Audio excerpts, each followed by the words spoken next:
Changing a tire out on a 2014 Ford Focus is incredibly simple. Changing the brakes out is incredibly simple. Step one, set the handbrake. You pick the front end up, you might have your car roll away. Step two, jack it up. There's this little arrow right here, tells you where to jack it up. If you've got a jack stand, put it under there too. You don't want this thing falling down, just destroying components. Okay, next step. These lug nuts totally suck. If they're not damaged, you can put a 19mm socket on them just fine. If they've been on and off a few times, water gets in there, this cover rusts, and they swell up. You can either pound a 19mm socket on there, back them off, put them back on a few threads and wiggle it loose, or put a screwdriver through the socket and knock them out. Or they do make a 19.5mm socket specifically for swelled lug nuts. So what you want to do is go around, take all 5 of those off, tire will pop right off. If it's stuck, make sure you got all your lug nuts off, give it a good solid kick right here, it'll pop itself loose. Sometimes things corrode and it sticks a little. Once you have the tire off, you need to take an 18mm, you need to remove this bolt, and then if we look down here, this bolt, and what this bolt and this bolt do is hold the caliper on. So we'll go ahead and remove both of those. You can use 18mm socket, you can use a wrench, ratchet wrench, it doesn't matter. They will be tight because when these were put in, they put a little bit of blue Loctite on them. It's good to put a little bit of blue Loctite on them when you reinstall them too. Just a drop will do you.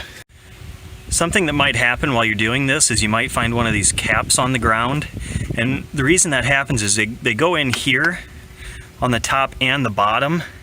There's this pin that slides in and out, and this is a dust cap for that. And it's very common while you're wrenching out these bolts to accidentally knock it loose. You have to put these back in, because if you don't, dirt and salt and water gets in there and it freezes up these pins and it will ruin your brakes. So if you knock these out, make sure they get put back in. After you remove these 2 bolts, it's good to have a second set of hands or a bungee cord or a string or a wire. This is just safety wire. You can get any old wire to keep in your toolbox for this sort of thing. You don't want to let this caliper hang by the hose because it could damage it. So just tie it off, have somebody hold it for you, whatever. Just don't let it hang. And now the next common problem is this brake disc. There will be some rust around here, so you need to crack that loose. Anything's a hammer if you want it to be, but I would suggest using like a rubber mallet or something, and then you just tap right here, and it should pop loose.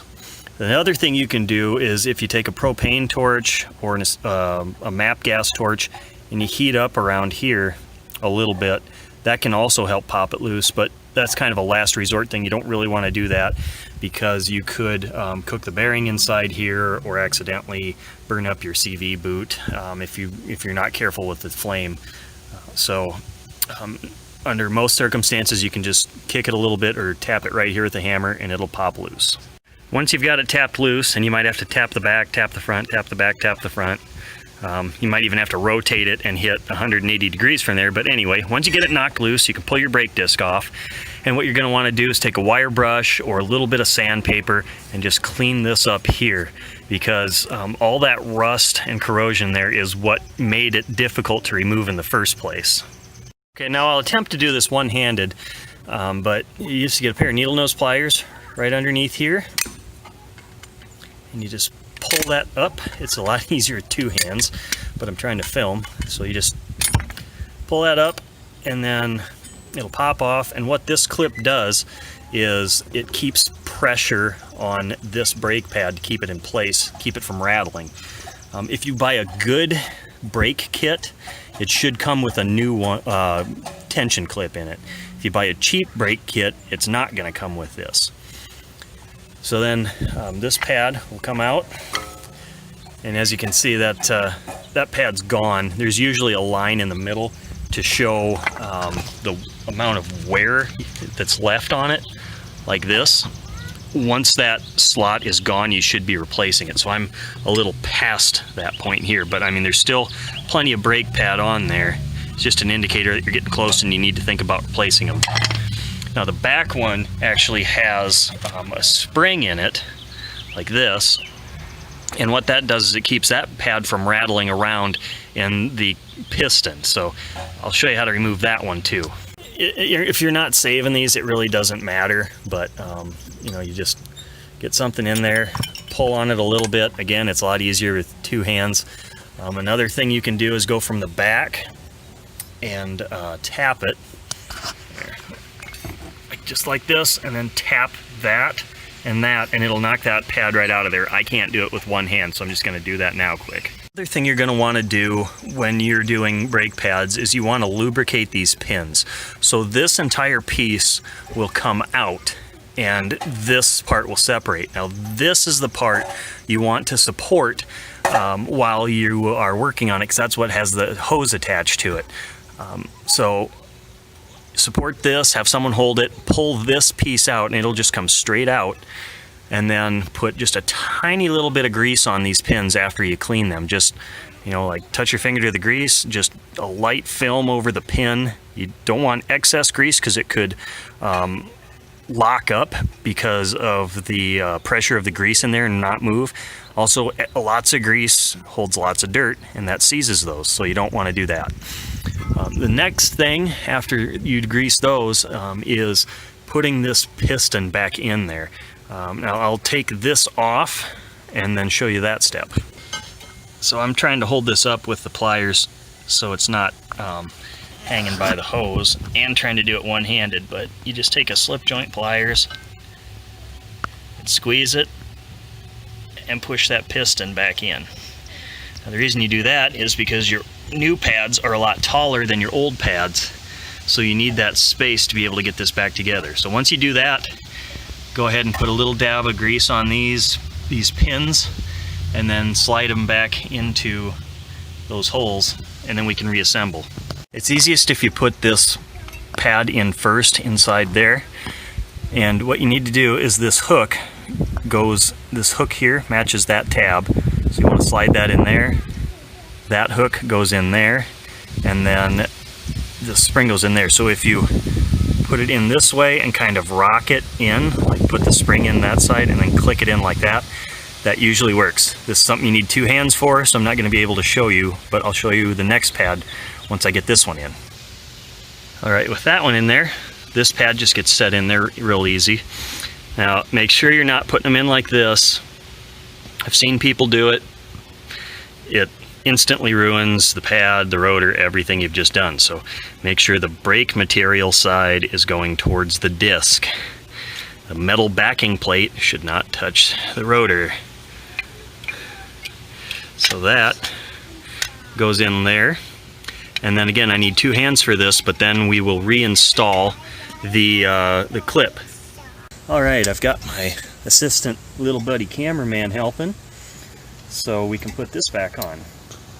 So you go over top of here and you put the one side in, and then this other side, it's helpful if you have pliers, goes in this hole after you get that on top, or you can also put it in the hole and then grab this and then pull it over. Yep. Tap it in. Yeah. Thank you, bud. And then that clips on. Hopefully you guys could see that. But then now we get to put the new disc on. And with putting the new disc on, you do not want to get dirt and skin oil on it, so grab it by the outside edge, and then we're going to use some brake clean on it.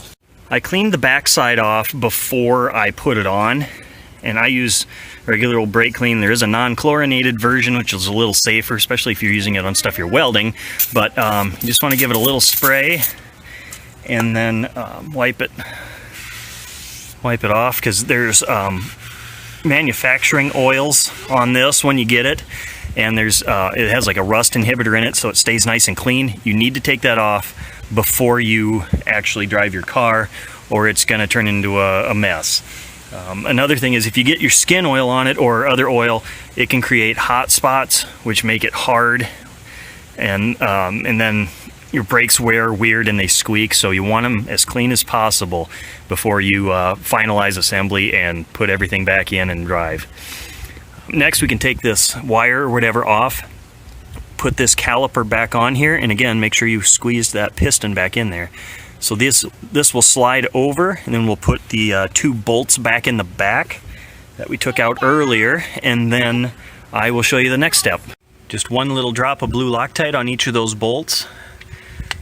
Keep them nice and tight, and they do take quite a bit of torque to reinstall. So got my dust caps back in. Now that's all together, we can put the tire back on. We will go for a ride in a minute, bud. Once you get the tire back on, get all the lug nuts snugged up, and then you need to torque them. If you don't have a torque wrench, you should probably have one. What you need to do, you can't go around in a circle like this either. You need to go opposite. Because if you just go around in a circle, it's not going to torque evenly. So you got to alternate it, star pattern. Once you got that torqued, I'll show you the next very, very important step before you actually drive anywhere. Okay, now the most important part of doing a brake job to avoid serious injury and destruction of your car. When you start it, you need to pump the brakes because they go right to the floor and you will not stop. What you're doing is you're squeezing the pads against the disc because you move them all the way out to put this all together. So you're getting them, you'll feel it build pressure. You're getting those pads to rest against the disc. That's how they work. They always ride against the disc. You pushed them away. If you back up and hit the brakes, you're going to back right into whatever you're trying to avoid. So make sure you pump the pedal, and then you're good to go. What's next, Riker? What do we do now? Get in the car and test drive, huh? Yeah. All right. I want to be High five. Yeah. One last piece of advice. The first 100 or 200 miles that you drive with your new brakes, you need to take it easy because the pads haven't bed into the disc yet. They don't match perfectly, so you need to allow extra stopping distance because they won't work 100% right off the bat. It takes some time to wear in, so just be cautious of that. And again, make sure you pump the brakes before you go anywhere, otherwise you're not going to be able to stop.